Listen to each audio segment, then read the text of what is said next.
하나님 말씀 우리 창세기 40장 16절부터 23절까지 말씀입니다.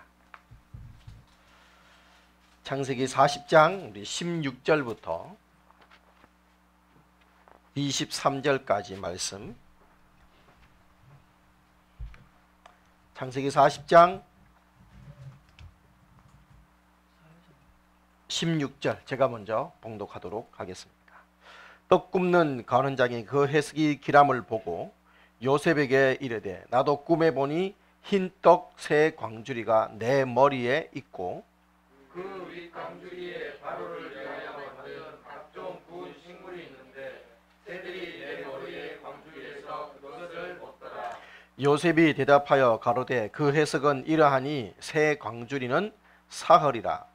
지금부터 사흘 바로가 당신의 머리를 끊고 당신을 나무에 가리니 새들이 당신의 고기를 뜯어 먹으리라 하더니 제3일은 바로의 탄일이라. 바로가 모든 신하를 위하여 잔치할 때 술 맡은 관원장과 떡 굽는 관원장으로 머리를 그 신하 중에 들게 하니라. 바로의 술 맡은 관원장은 전직을 볶아매 그가 잔을 바로의 손에 받들어 드렸고 떡 굽는 관원장은 매달리니 요셉이 그들에게 해석함과 같이 되었으나 술 맡은 관원장이 요셉을 기억지 않고 있었더라. 아멘. 자리에 착석하시겠습니다. 자, 오늘 말씀의 제목 다 함께 선포하겠습니다. 시작. 내가 이루어야 할 꿈. 내가 이루어야 할 꿈. 여러분 오늘 젊은이들을 뭐라고 부른다고 하죠? 젊은이들을 삼포시대에 사는 젊은이들이라고 합니다. 삼포. 연애, 결혼, 출산을 포기를 했다 이 말입니다. 연애, 결혼, 출산을 포기한 세대다. 그래서 삼포시대라고 합니다. 그런데 시간이 더 흘러서 요즘은 칠포랍니다. 칠포. 칠포 해수욕장이 아니고 칠포. 연애, 결혼, 출산 뿐만 아니고 취업, 내 집 마련, 인간관계, 그리고 희망까지도 포기했다. 여러분 참 마음 아픈 얘기입니다. 잡코리아가 설문조사를 하니까 취업 포털 사이트죠. 85.9%가 연애, 결혼, 출산, 취업, 내 집 마련, 인간관계, 희망 중 최소한 한 가지 이상은 다 포기하며 살고 있더라. 여러분 85.9%. 한마디로 위기를 만난 청년들의 모습이다 라고 하지 않을 수 없습니다. 근데 사실 청년들만은 또 아니죠. 청년들만은 아닙니다. 여러분 이 나라도 마찬가지입니다. 지금 대한민국도 마찬가지고 또 솔직하게 얘기하면 한국의 교회도 사실 좀 앞날이 불투명합니다. 좀 암울하다고 할 수가 있습니다. 여러분 그 코로나19로 인해서 자꾸만 교회에서 확진자가 나오고 또 그런 것들에 대해서 또 교회에서 나오면 굳이 얘기 안 해도 되는데 교회는 굳이 또 얘기를 합니다. 다른 데는 굳이 얘기를 안 하는데 문자로 알릴 부분을 꼭 뉴스에 내보내고 이러면서 마치 교회가 모든 코로나의 확산지인 것처럼 그런 분위기가 됩니다. 특히 이번에 있는 그 인터콥이라는 선교단체 때문에 또 교회가 상당히 좀 별난 말이 통하지 않는 그런 단체인 것처럼 마치 사회에 부적은 단체처럼 그런 이미지를 자꾸만 심어주고 있습니다. 뿐만 아니라 지금 이러면 한국 교회의 80%가 미자립 교회입니다. 80%가 미자립 교회란 얘기는 누군가가 도와주지 않으면 교회 자체 운영이 힘든 상태다 이 말입니다. 그래서 교회 학교 또 학생회 청년회가 없는 교회가 상당히 많이 있습니다. 여러분, 교회 학교가 없고 학생들이 없고 청년회가 없다는 얘기는 미래가 없다는 얘기죠. 미래학자인 최윤식 목사님의 2020-2040이라는 책이 있습니다. 2020년부터 2040년이라고 읽어도 되고, 그래서 1, 2차 베이비 붐 시대의 사람들이 은퇴하는 2028년, 앞으로 7년 남았네요. 되면 이제 그들이 대부분 은퇴를 하게 되면 그들이 사실은 지금까지 교회의 주역들이었습니다. 또 교회가 힘있게 사역을 감당할 수 있는 물질들을 대부분 그분들이 헌금하고 헌신했기 때문에 지금까지 교회는 많은 사역들을 감당을 했는데, 이들이 은퇴하게 되면 교회의 재정은 반토막이 난다. 2028년, 8년 후의 얘기입니다. 물론 정확하게 연도마다 딱 떨어지는 건 아니겠지만 10년 정도가 되면 교회 재정들의 절반이 줄어들게 될 것이다. 여러분, 그러면 교회는 재정적인 위기를 맞게 되고, 지금까지 교회가 했던 수많은 사업들, 사역들, 특히 선교는 포기해야 되는 상황에 이르고 되고, 50년 후에는 물론 이분은 그냥 미래학자니까 그냥 추측을 하는 겁니다. 데이터를 가지고 추측을 하는 건데, 50년 후에는 교회는 이 땅에서 사라지게 될는지도 모른다라고 했습니다. 물론 저는 교회가 사라진다고는 생각하지 않습니다. 아니, 사라질 수도 있습니다. 예수님께서 오시면 이 땅의 교회는 존재하지 않겠죠. 하여튼 그렇게 되면 어떻게 되냐, 지금 수많은 교회들은, 여러분, 제가 아는 모 교회, 우리 성서 침례교회에 있는 모 교회입니다. 어떤 교회는 예배당을 너무너무 잘 지었습니다. 7층 건물로 정말 잘 지었는데, 그리고 그 건축비도 들어보니까 상당히 한 다른 교회들의 60-70% 정도의 건물을 가지고 정말 교회를 잘 지었어요. 그런데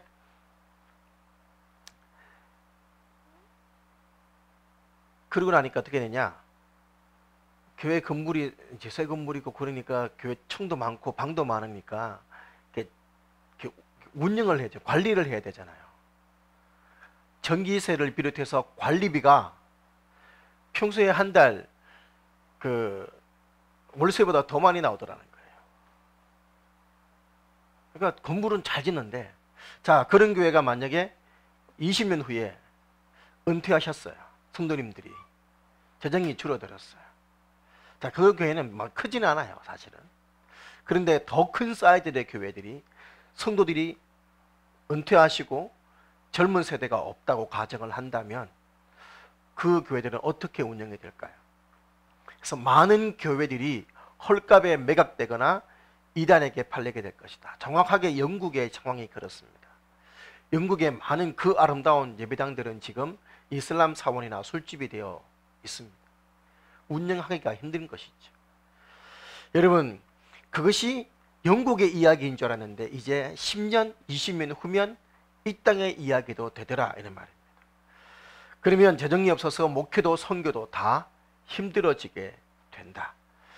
이런 암울한 그런 보고서가 우리에겐 주어져 있는 것이죠. 물론 교회는 이보다 더 힘든 때에도 힘있게 복음의 사역을 감당해 왔고 또 귀한 사명을 감당해 왔습니다. 여러분, 예배당에 모이기 힘들면 지하 카타콤에 모여서 예배를 드리며 또 가정에서 모여서 예배 드리며 그들은 믿음을 지켜왔습니다. 지금도 북한의 성도님들은 가정에서 또 산속에서 몰래 숨어서 예배 드리며 그들의 믿음을 지키고 있습니다.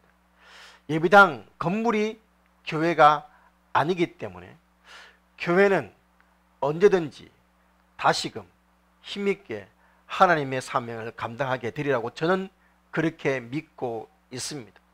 그러나 우리가 흔히 지금까지 살아왔던 교회 생활과 또 다른 모습들이 앞으로는 펼쳐지게 된다.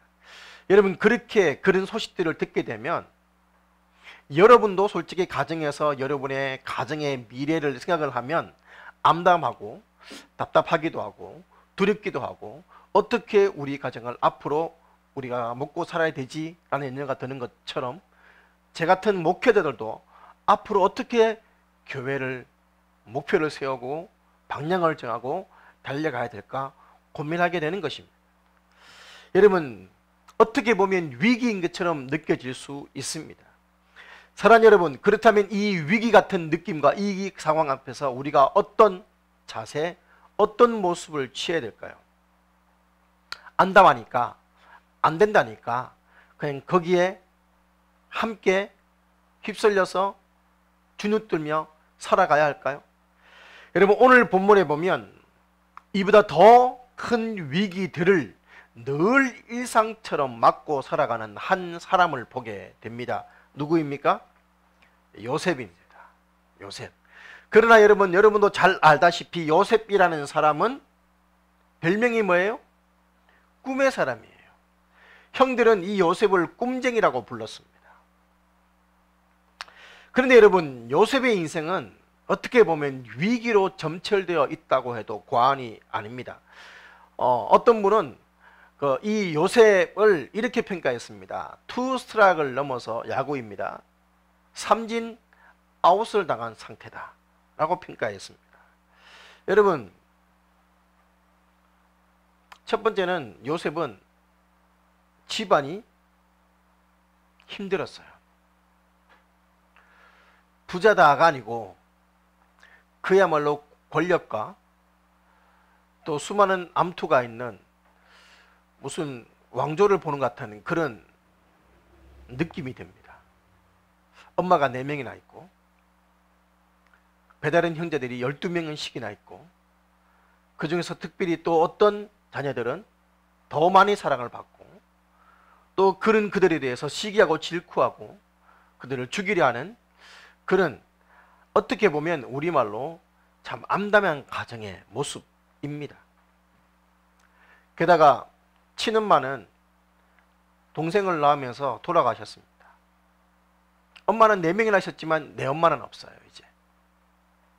그리고 늘 형들의 시기와 질투를 받고 미움을 받다가 죽을 뻔까지 하는, 그래서 겨우겨우 목숨을 부지했지만 종으로 팔려가야 되는 신세가 가정에서 일어났습니다. 여러분, 보디발의 장군의 집으로 팔려가서 종살이를 합니다. 노예가 됩니다. 그런데 아내의 모함으로 어디까지 내려가요? 죄수의 자리까지, 감옥에까지 들어가게 됩니다. 그런데 하나님께서 또 다행히 참 사람들을 예비해 주셔서 또 귀한 분들을 만나게 되죠. 술 관한 장과 떡 관한 장입니다. 그들과 함께 이야기를 하면서 그들의 이야기를 들어주고, 그런데 어느 날 그들이 꿈을 꿉니다. 무슨 꿈? 포도송이를 따서, 새송이를 따서 잔에 담아서 바로에게 드리는 꿈. 또 떡광주리 3개에 까마귀들이 몰려서 쪼아먹는 꿈. 여러분, 이 꿈을 어떻게 합니까? 요셉이 해몽해 줍니다. 3일 후에 바로에게 술을 따라 다닙니다. 자리가 복직된다. 그리고 떡과는 장은 3일 후에 머리가 달려서 새들이 머리를 쪼아먹게 된다. 여러분, 술 관원장에게 요셉이 부탁합니다. 우리가 읽었던 16절 바로 위에 보면 나는 히브리 땅에서 끌려온 자여 여기에서도 옥에 갇힐 일은 행치 아니하였나이다 하면서 자기를 구해주기를 요청을 했습니다. 그런데 23절에 보면 어떻게 합니까? 여러분, 이 술 맡은 관원장이 요셉을 어떻게 했다? 기억하지 않습니다. 우리말로 요셉의 입장에서는 감옥에 있어요. 어떻게 되는지 말로는 복직되었다고 하는데 아무런 일이 일어나지 않아요. 이틀, 3일, 일주일, 한 달을 기다려도 아무런 소식이 없어요. 그때 느꼈던 그 절망감, 실망감, 배신감 얼마나 컸을까요? 여러분, 이런 위기와 아픔들이 계속되는 요셉의 인생 가운데서 자꾸만 계속되는 불행, 자꾸만 계속되는 실패, 그리고 시기와 왕따, 종, 노예, 그리고 심지어 죄수의 자리까지 더 이상 낮아질래야 낮아질 수 없는 지경까지 낮아지는 이 인생, 여러분, 이 지긋지긋한 자신의 모습 가운데서 요셉이 과연 절망했을까요? 인생들을 포기하고 술과 도박으로 그렇게 지냈을까요? 비트코인에 실패했다고 인생 자포자기하고 주식에 실패했다고 인생 포기해버리는 사람들처럼 살았을까요? 아닙니다. 그는 낙심하지 않았습니다. 그는 말없이 기다립니다. 물론 요셉이 전혀 갈등이 없거나 전혀 고민을 안 했거나 전혀 힘들지 않았다라고는 저는 생각지 않습니다. 여러분, 이집트의 왕자라는 애니메이션 아시죠? 유명합니다. 우리가 자주 한 번씩 홍해가 쫙 갈라지는 그런 모습을 보게 되는 그 애니메이션이 바로 이집트의 왕자입니다. 이집트의 왕자 2가 있습니다. 2탄. 이건 요셉에 관한 이야기입니다. 이집트 왕자 2 찾아보십시오. 오늘 집에 가셔서 아이들과 함께 보십시오. 요셉에 관한 이야기가 나옵니다. 요셉이 이러면 감옥에 갇혀서 거기에서 얼마나 많은 고민과 갈등을 하는지 고뇌를 하는지 그 심정을 아주 잘 드러내 표현해주는 영화 애니메이션이라고 할 수가 있습니다. 그러나 여러분, 그 갈등과 그 어려움 가운데서 요셉은 결론을 내립니다. 무슨 결론? 하나님의 약속이었습니다. 그래서 그 감정들을 그는 희망으로 바꾸기 시작합니다. 여러분, 요셉이 이런 삶을 살 수 있었던 비결이 뭐냐? 요셉은 원래 성품이 좋으니까, 걔는 원래 낙천적이니까, 걔는 사회성이 좋아서 어디를 가나 늘 성공했으니까, 언변이 좋으니까, 처세술이 좋으니까, 능력이 있으니까. 아닙니다. 요셉이 이런 삶을 살 수 있었던 비결은 요셉에게 꿈이 있었기 때문입니다. 여러분, 요셉의 꿈이 뭘까요? 어떻게 보면 요셉의 꿈은 별것 아닌 것처럼 느껴질 수도 있습니다.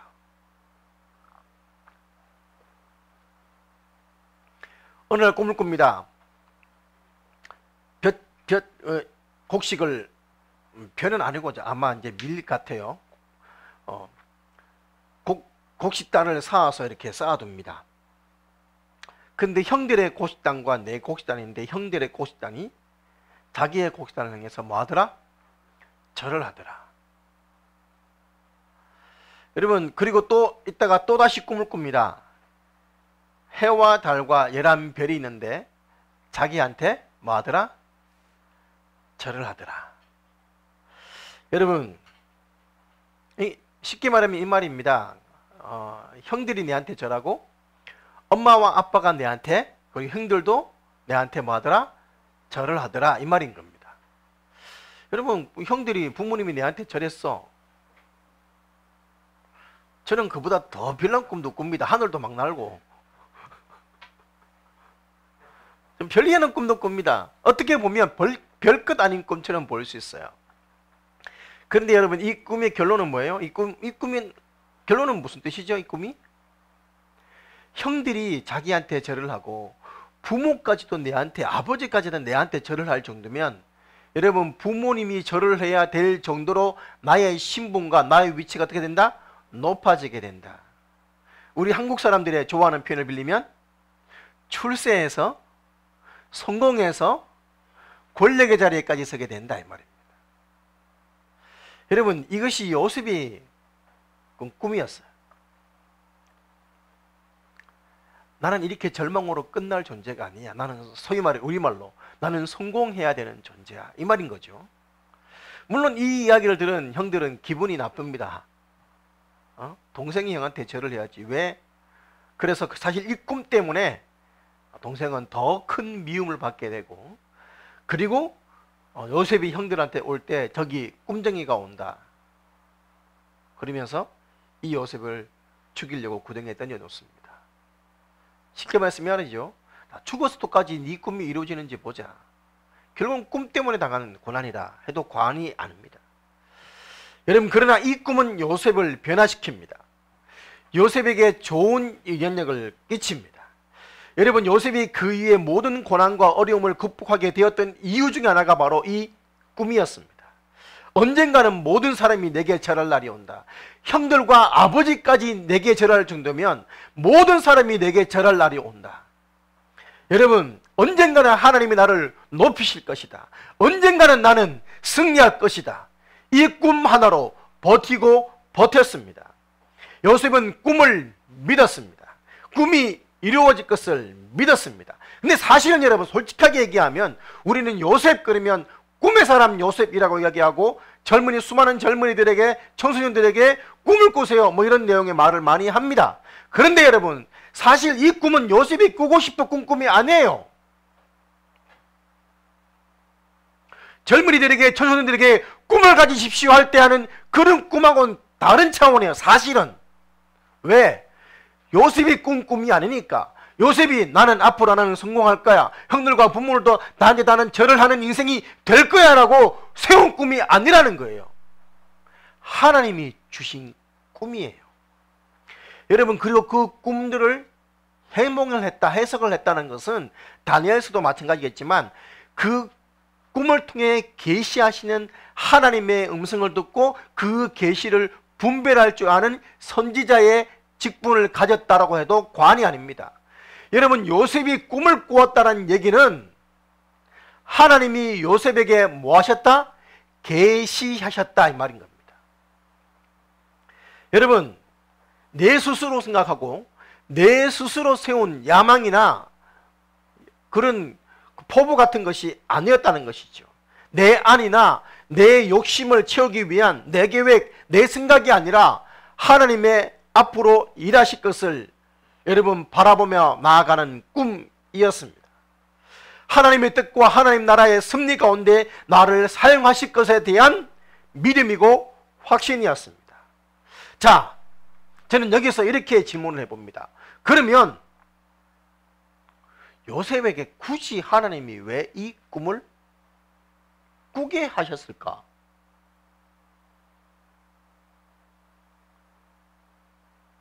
여러분 꿈 많이 꾸시잖아요. 그런데 해필이면 요셉이 왜 이 꿈을 왜 꿨을까? 더 정확하게 표현하면 하나님이 요셉에게 왜 이 꿈을 계시해 주셨을까?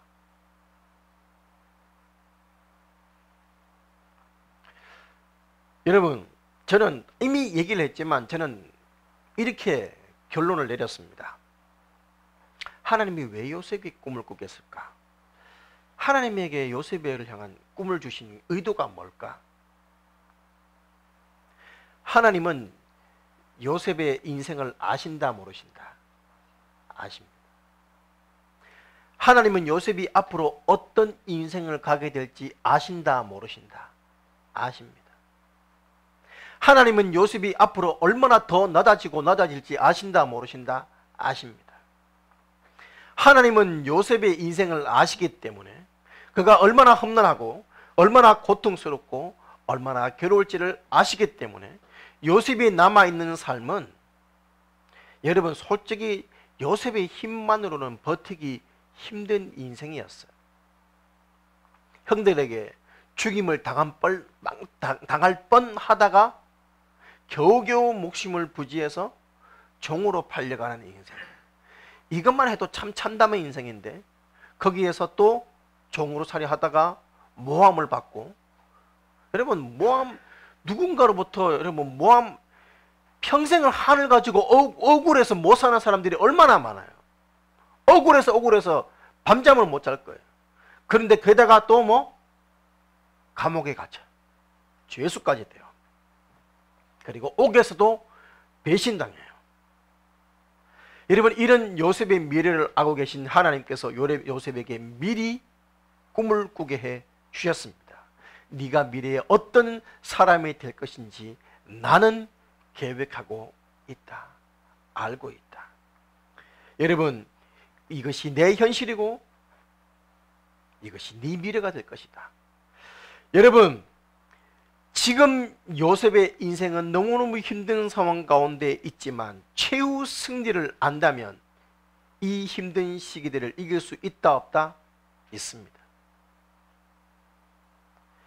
여러분, 요셉이 모든 시련 가운데 굴복하지 않고 이겨낼 수 있었던 이유, 이 꿈 때문이었다고 저는 그래서 믿는 것입니다.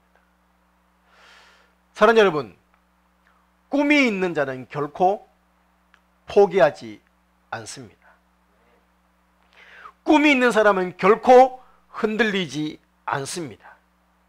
꿈이 있는 사람은 힘들고 어렵지만 잠시 방황하는지는 몰라도 포기하지 않고 다시금 일어나는 사람입니다.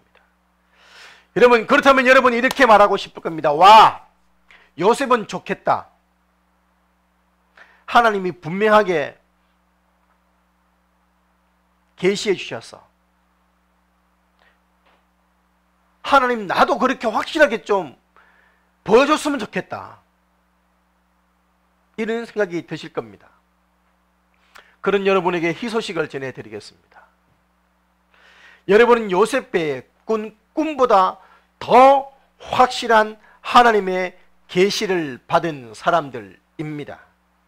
꿈보다 더 분명한 하나님의 계시, 기록된 계시의 완성, 뭡니까? 성경입니다.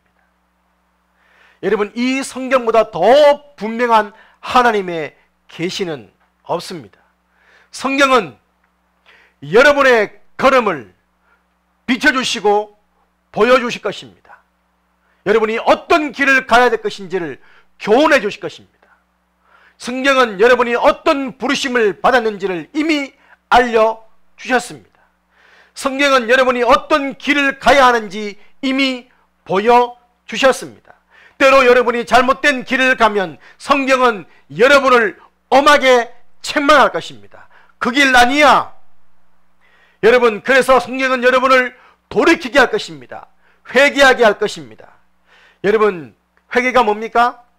잘못된 길을 가다가 돌아서는 것, 이것이 회개입니다. 바른 길로 돌아가게 만드는 것. 그리고 성경은 계속해서 그 길을, 가야 될 길을 계속해서 갈 수 있도록 지도하고 인도하고 힘을 주시는 것입니다. 여러분, 이 내용이 성경에 기록되어 있습니까? 없습니까? 있습니다. 정확하게 한 구절에 방금 제가 얘기했던 이 내용이 다 기록되어 있습니다. 바로 디모데후서 3장 16절입니다. 모든 성경은 하나님의 감동으로 된 것으로 교훈과 여러분이 어떤 길을 가야 될지를 교훈해 주셨습니다. 책망과 여러분이 잘못된 길을 돌이키게 만듭니다. 바르게 함과 교존시키는 작업을 하셨다 이 말입니다. 의로 교육하기에 계속해서 그 길을 갈 수 있도록 성경은 여러분에게 주어진 하나님의 계시인 줄 믿습니다. 그래서 잠언 29장 18절에는 말씀합니다. 뭐라고요? 묵시가 없으면 백성이 방자히 행하거니와 율법을 지키는 자는 복이 있느니라. 우리말 성경으로 번역을 해서 읽어드리면 이렇게 읽어드릴 수 있습니다. 계시가 없으면 백성은 망하나 율법을 지키는 자는 복이 있다. 여러분, 이 계시 영어로 이렇게 되어 있습니다. Where there is no vision. 비전이 없으면 the people perish. 망한다. 꿈이 없으면 망하는 것입니다. 비전이 없으면 망하는 것입니다. 사랑하는 여러분, 돈이 없어 망하는 게 아닙니다. 능력이 없어 망하는 게 아닙니다. 실력이 없어 망하는 게 아닙니다. 꿈이 없어 망하는 것입니다. 여러분, 여러분은 어떤 꿈이 있으십니까? 하나님이 주신 사명과 그 사명을 이루기 위해 여러분의 꿈은 무엇입니까? 꿈이 없기에 백성이 망한다 했습니다. 꿈이 있어야 되는 것입니다. 하나님이 여러분에게 주신 꿈, 하나님이 여러분에게 보여주신 여러분이 가야 될 길, 여러분 마음속에 꿈틀거리는 그 비전, 그리고 여러분 그 꿈의 근원은 무엇입니까? 무엇이 여러분의 그 꿈의 희망을 계속해서 부어주고 있습니까? 사랑하는 여러분, 저에게도 꿈이 있습니다. 우리 열림은 교회가 우리 열린문의 성도님들이, 우리의 자녀들이 우리 교회가 세상에서 가장 아름답고 건강한 교회가 되는 것입니다. 그래서 우리가 함께 이 대구 땅을 살리고 민족을 구하고 세계로 나아가는 것입니다. 바로 그런 사람들을 세우고 그들과 함께 민족 복음화를 꿈꾸며 나아가는 꿈, 이것을 줄여서 우리는 이렇게 부릅니다. 2020 1000 세계 비전. 저는 이 꿈을 하나님의 꿈이라고 믿습니다. 그렇다면 하나님의 꿈은 이루어질 것이라고 저는 믿습니다. 사랑하는 여러분, 꿈은 이루어집니다. 2004년이죠. 2002년 말고 2002년 월드컵 말고 2004년 전 세계를 흥분시킨 일이 시카고의 방송국에서 있었습니다. 여러분도 다들 이제는 아실 세계 토픽이었죠. 오프라 윈프리 쇼에서 오프라 윈프리가 계획을 합니다. 전국에서 차가 필요한데 차 살 능력이 없고 돈이 없는 사람들에게 사연을 띄우라고 합니다. 차가 필요한데. 여러분 사실 솔직하게 제가 보니까 대한민국은 굳이 차 없어도 살 수는 있더라고요. 근데 미국은 차 없으면 못 살아요. 워낙 거리들이 많이 떨어져 있고 그렇기 때문에 차 없이는 안 돼요. 근데 차는 사실 미국 사람들에게 차는 어떻게 보면 거의 필수라고 할 수 있어요. 그런데 차 살 돈이 없어, 능력이 없어. 그래서 사연을 보내라 했어. 그래서 전국의 사람들이 구구절절 기구한 사연들을 다 보냅니다. 그리고 그들 중에서 276명을 선출을 해서 방청객으로 모았습니다. 그리고 모을 때 여러분 중에서 11명에게 자동차를 선물을 하겠다. 한 명도 아니고 11명에게 선물을 하겠다. 그렇게 얘기를 하죠. 여러분 각자의 사연을 가지고 차 받을 꿈을 한 명도 아니고 11명이면 엄청나게 확률이 높아지는 거예요. 맞습니다. 그래서 한 명 한 명 명단을 부릅니다. 한 명 막 뛰어나가서 막 기뻐 뛰고 환호하고 2명, 3명, 11명을 불렀을 때 그 11명의 차 키를 받고 너무너무 좋아하고 부둥켜 안고 서로 막 허깅하고 울고 남아있는 그 5명 얼마나 수습할까요? 근데 오프라 윈프리 갑자기 얘기합니다. 여러분에게 이제 박스 하나씩을, 여러분 오프라 윈프리 자동차 하면 동영상 엄청나게 많이 있습니다. 끝나고 보시기 바랍니다. 조그만 하얀 상자 하나씩을 이 예쁜 이제 그 자매들이, 여성들이 들고 쫙 들어와서 하나씩 나눠줍니다. 그리고 절대 먼저 열지 마라. 그리고는 이게 뭔 일인가 싶은데 이렇게 얘기하죠. 그 상자 안에 12번째 자동차의 주인공이 있다. 12번째 자동차의 키가 들어있다. 그리고 이제 오픈하라고 얘기했을 때 딱 여는데 소리 지릅니다. 차 키가 있다. 근데 옆에서도 차 키가 있다. 276명의 차를 다 받았습니다. 여러분, 그리고 난 다음에 그 막 흥분하고 울고 뛰고 있는 그들을 데리고 방송국 밖으로 나가죠.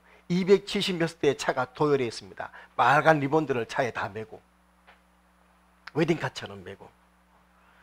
여러분, 제너럴 모터스에서 무려 92억 원을 들여서 한 대당 그 당시 2004년도에 3,360만 원 정도 하는 차들을, 그러니까 2004년도에 그랜저급이죠.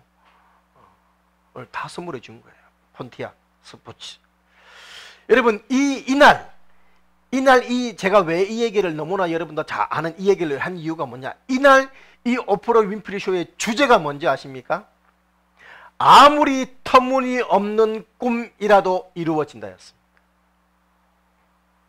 방송국에서 내가 차를 받겠다. 어떻게 보면 터무니없는 꿈이죠. 근데 그 터무니없는 꿈을 꾸었던, 자동차를 보냈던 사람, 사연을 보냈던 사람, 그 꿈을 윈프리가 다 이루어진 거예요. 여러분, 하다못해 사람도 그렇습니다. 사람도 그들의 꿈을 이루어지고 싶어하고 기획해서 이루어집니다. 하나님은 우리의 꿈을 지켜보기만 할까요? 방관하기만 할까요? 아닙니다.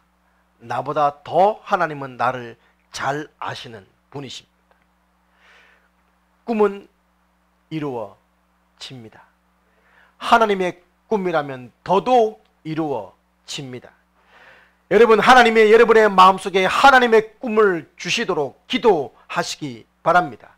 하나님은 기도하는 자에게 비전을 보여주십니다. 여러분, 버나드 쇼라는 영국의 아주 유명한 운명가가 있습니다. 쇼라고 하니까 오프라 윈프리 쇼처럼 그런 쇼가 아니고 사람 이름입니다. 버나드 쇼. 그가 너무나 유명한 운명가고 연설가이지만 그가 처음부터 말을 잘하는 것이 아니었습니다. 워낙 수줍음이 많은 사람이었고 옆집 친구도 찾아가지 못하는 사람이었습니다. 말할 줄을 모르고 만나면 무슨 말 할지도 모르는 그런 사람이었습니다. 그러던 그가 어느 날 젊은 나이에 문득 자기 자신을 돌아봅니다. 인생 한 번뿐인데 이 인생을 이렇게 허무하게 보내야 되냐 하는 게 기도합니다. 꿈을 달라고 기도합니다. 하나님이 그에게 멋진 연설가가 되는 꿈을 주십니다. 영국의 별 볼 일 없는 사무원이 영국 최고의 운명가, 세계 최고의 연설가가 되었습니다. 꿈이 없습니까? 꿈을 달라고 기도하시기 바랍니다. 또 꿈이 이미 있으신 분들이 여기에 있을 것입니다. 상황이 힘들어서 먹고 살기 바빠서 포기해버렸던 하나님이 주신 꿈들을 계속해서 꾸시기 바랍니다. 꿈을 포기하지 말게 달라고 기도하시기 바랍니다. 여러분, 우리의 꿈의 최대의 적은 포기입니다. 우물을 너무나 잘 파는 업자가 있습니다. 세계 최고의 우물 파기 업자입니다. 여러분, 다른 사람이 실패한 자리인데도 그 자리에 가서 이 우물가가 우물을 파면 나와요. 대단해요. 도대체 당신 비결이 뭡니까? 한마디로 말했습니다. 나올 때까지 팝니다. 남들은 200m, 300m 피도 파고 안 되면 여러분 수맥이 있다는 걸 아니까 팔기 시작하는 거잖아요. 파다 안 되면 포기하는데 이 양반은 끝까지 파는 거예요. 여러분, 하나님은 하나님의 꿈을 바로 저와 여러분에게, 여러분을 통해 이루어 주시기로 작정하셨습니다. 2020년 말에 하나님의 꿈이라는 제목으로 말씀을 나눴습니다. 하나님은 하나님의 꿈이 있으세요. 그 꿈을 이루는 그 시발점으로 예수님의 탄생이 이 땅에서 이루어졌어요. 그 예수님을 통해서 하나님은 저를 통해, 여러분을 통해 하나님의 꿈이, 왕이 되는 꿈이, 다스리는 꿈이 이루어지기를 원하시는 거예요. 여러분, 하나님의 꿈을 비전으로, 사명으로, 소명으로 우리에게 이미 주셨습니다. 하나님의 일, 여러분, 이 일을 할 기회는 이 땅밖에 없습니다. 이 땅을 떠나면 우리는 하나님의 일을 하고 싶어도 할 수가 없습니다. 아니, 할 필요도 없습니다. 우리는 그깟 질병의 팬데믹 때문에 더 이상 힘들어야 될 사람들이 아닙니다. 우리는 그깟 인생의 시험 때문에 시험에 지쳐 빠져있을 사람들이 아닙니다. 낙심 속에 있을 사람들이 아닙니다. 우리는 시험에 빠질 시간도 없고 낙심할 시간도 없는 사람들입니다. 왜? 시간이 화살처럼 날아가기 때문입니다. 이제 곧 마지막 때가 옵니다. 천년의 때는 곧 지나가고 공관 날, 아무런 낙이 없다고 할 때가 곧 가까워 옵니다. 눈은 침침해지고 내 힘으로 걸어다니지도 못하는 그런 때가 곧 오게 된다, 이 말입니다. 여러분, 하나님의 일을 하고 싶어도 그때는 할 수 없는 거예요. 그날이 오기 전에 우리는 하나님의 꿈, 하나님의 비전, 하나님의 사명 속에 뛰어들어야 합니다. 찰싹거리는 물 파도 보고 두려워 앞만 보고 나가지 못하는 사람들이 아니라 저 은혜의 파도를 넘어 은혜의 대로 헤엄쳐 나갈 수 있는, 배를 지어 나갈 수 있는 사람들이 되어야 하는 것입니다. 믿음이 아무리 좋으면 뭐합니까? 맨날 예수 믿으며 30년 예배 믿음 주일 성수 했습니다 외치면 뭐합니까? 아무리 주여 주여 날마다 부르짖으면 뭐합니까? 하나님의 사명을 이루지 아니하고 하나님의 사역에 동참하지 않으면 그 주여 주여가 무슨 의미가 있습니까? 하나님을 위해 아무것도 하지 않고 있는 사람, 그것은 의미 없는 몸짓이 될 수도 있는 것입니다. 예수 믿는 사람일지는 모르지만 예수님을 잘 따르는 사람은 아니다 이 말입니다. 여러분, 우리는 돈키호테라는 소설, 만화도 나왔고 영화로도 나오고 너무나 잘 알고 있습니다. 세르반테스가 돈키호테라는 소설을 쓰며 이 돈키호테를 통해서 우리에게 던져주는 메시지가 뭡니까? 현실에 안주하며 살지 말라는 것입니다. 그가 이런 말을 했습니다. 돈키호테를 통해서 우리에게 말합니다. 미쳐 돌아가는 이 세상에서 가장 미친 삶은, 사람들은 돈키호테를 다 미쳤다라고 손가락질했습니다. 그러나 돈키호테는 반대로 얘기합니다. 이 세상이 미쳐 있는 것이다. 그러면서 이 세상의 가장 미친 삶은 꿈을 포기하고 현실에 안주하며 평범하게 살아가는 것이다. 꿈이 없는 사람, 비전이 없는 교회, 꿈과 비전을 포기하고 되는 대로 편하게 살겠다는 사람, 돈키호테의 표현을 빌리자면 가장 미친 삶을 사는 것입니다. 하나님은 우리에게, 우리 교회에게 주신 꿈이 있습니다. 이 멋진 꿈 아름답게 이루어 드리는, 하나님께 큰 기쁨이 되는 을리문의 식구들이 되었으면 좋겠습니다. 더 감사한 것은 하나님은 이 꿈을 이루기 위해 도와주신다는 사실입니다. 여러분, 하나님은 좋으신 분입니다. 좋으신 하나님, 놀라우신 그분께서 예레미야 33장 2절에 보면 자신을 이렇게 소개합니다. 이를 행하는 여호와, 그것을 지어 성취하는 여호와. 자, 일 대신 꿈을 넣어볼까요? 꿈을 주시는 여호와, 그 꿈을 성취하시는 여호와. 하나님은 좋으신 분이십니다. 놀라우신 분이십니다. 꿈을 주시고 그 꿈을 이룰 수 있도록 도와주시는 분이십니다. 그렇다면 남은 것은 나입니다. 하나님이 주신 꿈이지만 이제 그것은 내가 이루어야 할 꿈인 것입니다. 여러분의 꿈 이루어질 수 있습니다. 하나님이 그렇게 도와주실 것입니다.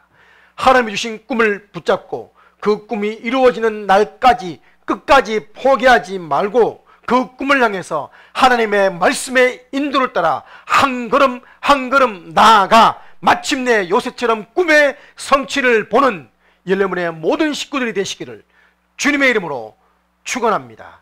아멘.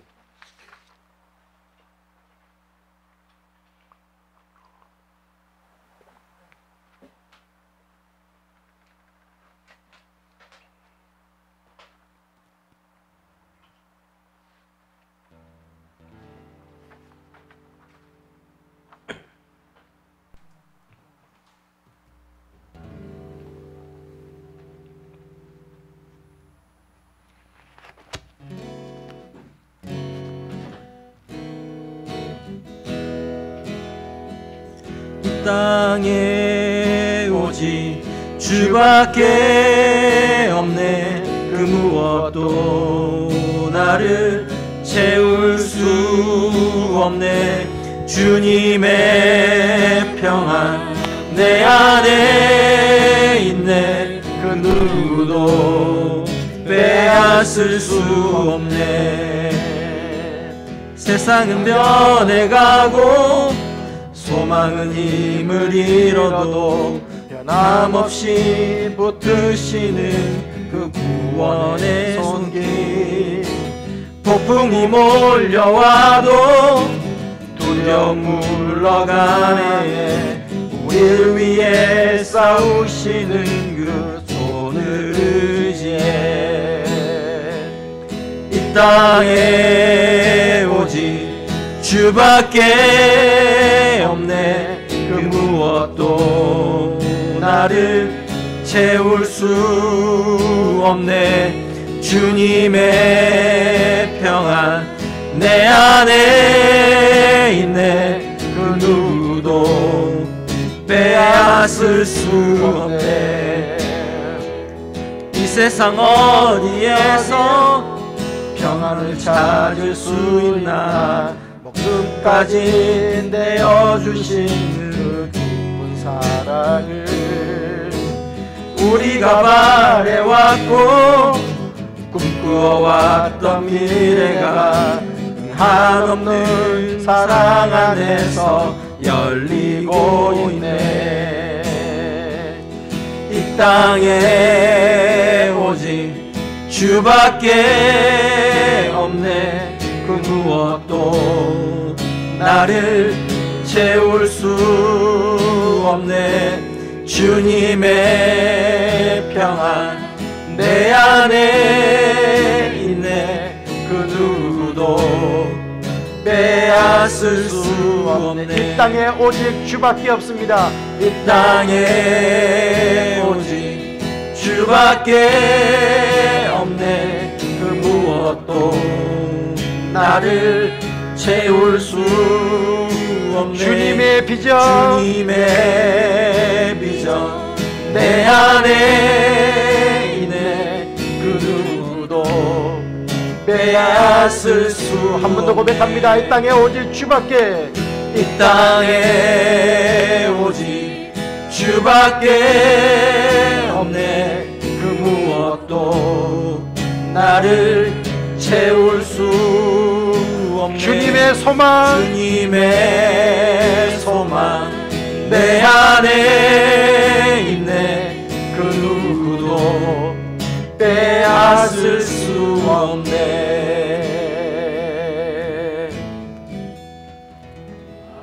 아멘.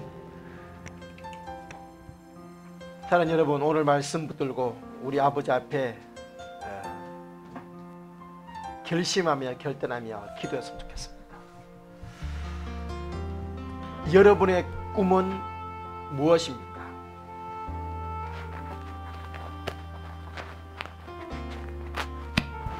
내가 생각하고 내가 계획했던 꿈 말고 하나님께서 주신 꿈, 하나님께서 주신 비전,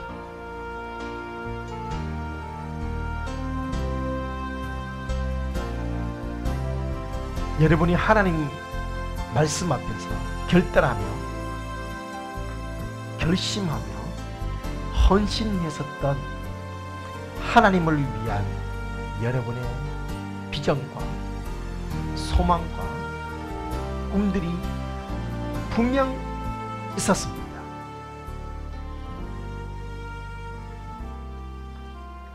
때로는 거창한 것도 있고 어떻게 보면 사소한 것일 때도 있습니다. 혹 내 야망이 아니라 내 계획이 아니라 하나님의 꿈, 하나님으로부터 부름받은 그 사명, 나는 잘 모르겠어요 라고 느끼신다면 오늘 말씀처럼 구하십시오. 하나님, 내게 하나님의 꿈을 허락해 주십시오. 내가 가야 될 길을 보여주십시오. 이미 하나님께서 보여주셨음에도 불구하고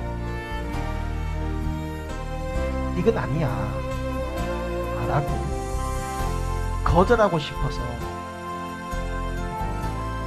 머뭇거리고 있던 분이 계시다면 하나님, 우리가 가야 될 길을 포기하지 않게 될 이유 보여달라고 구하십시오. 힘을 잃은 분이 계시다면 힘을 달라고 구하십시오. 하나님은 꿈을 이루어 주시는 분이십니다. 하나님의 꿈은 이제 내 꿈이 되었고 내가 이루어야 될 꿈이 되었습니다. 여러분, 소망을 하나님 안에서 포기하지 마시기 바랍니다. 오늘 말씀 붙들고 하나님, 내가 꾸어야 될 꿈, 우리 자녀들에게 함께 달려가야 될 꿈, 그래서 함께 이루어될 우리의 비전, 아버지 그것을 위해서 포기하지 않고 낙심하지 않고 달려갈 수 있도록 힘을 내주시고 은혜를 부어주십시오. 결심하며 도우심을 구하며 기도하시겠습니다. 살아계신 아버지 감사합니다. 하나님의 거룩한 은혜와 은혜 앞에 오늘도 귀한 말씀 붙들고 나아갑니다. 하나님, 요셉 아버지 하나님께서 허락해 주신 꿈, 아버지 그 꿈 때문에, 아버지 그 분명한 계시 때문에, 약속 때문에 요셉은 힘들고 어려워도 이겨냈었습니다. 하나님, 이제 하나님께서 우리에게 하나님 말씀을 통하여서 내 삶을 향하는 분명한 약속의 말씀들을 수없이 많이 베풀어 주셨습니다. 늘 향한 생각은 내가 하나니 지향이 아니라 평안이라 말씀하셨고, 내가 너를 통해 꿈을 이루고 싶어도 말씀하셨고, 내가 네 안에 소망을 두고 이루고 한다고 말씀하셨고, 아버지 하나님 땅끝까지를 내 증인이라고 말씀하셨고, 아버지 내 영광을 위해서 생명을 자라고 말씀하셨습니다. 하나님 주시는 약속의 말씀대로 붙들고 아버지 내 욕심과 작품은 바꾸지 말게 도와주시고, 하나님의 꿈을 받아들이게 하시고 꾸게 도와주시고, 아버지 포기치 않게 도와주시옵소서. 연약한 내 모습, 부족한 내 모습에 안주하고 머뭇거리는 자들이 아니라 꿈을 이루어주실 하나님을 기대하며 포기치 아니하고 도전하며 나가는 아버지 믿음의 삶들이 되도록 도와주시옵소서. 2020 이겨전 세계 비전을 이루기 위해서 함께 꿈을 꾸며 달려가는 믿음의 도전자를 세워주시옵소서. 우리 집사님들을 붙들어주시고 우리 사람들을 붙들어주시고 하나님 사모님을 달려도록 도와주시고 역사해 주시옵소서. 아버지 하나님, 우리가 아직 자리가 여기가 아닙니다. 내가 있을 자리가 이곳이 아닙니다.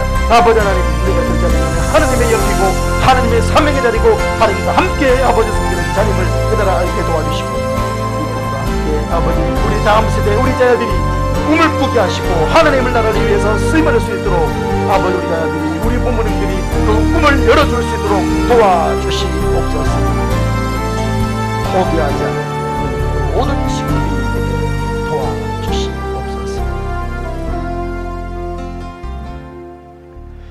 살아계신 아버지 하나님, 하나님께서 우리에게 주신 꿈, 그 꿈을 붙들고 약속의 말씀을 붙들고 한 걸음 한 걸음 나아가 마침내 꿈의 성취를 이루는 우리 열린문의 모든 식구들이 되게 하옵소서. 예수님의 이름으로 기도합니다. 아멘.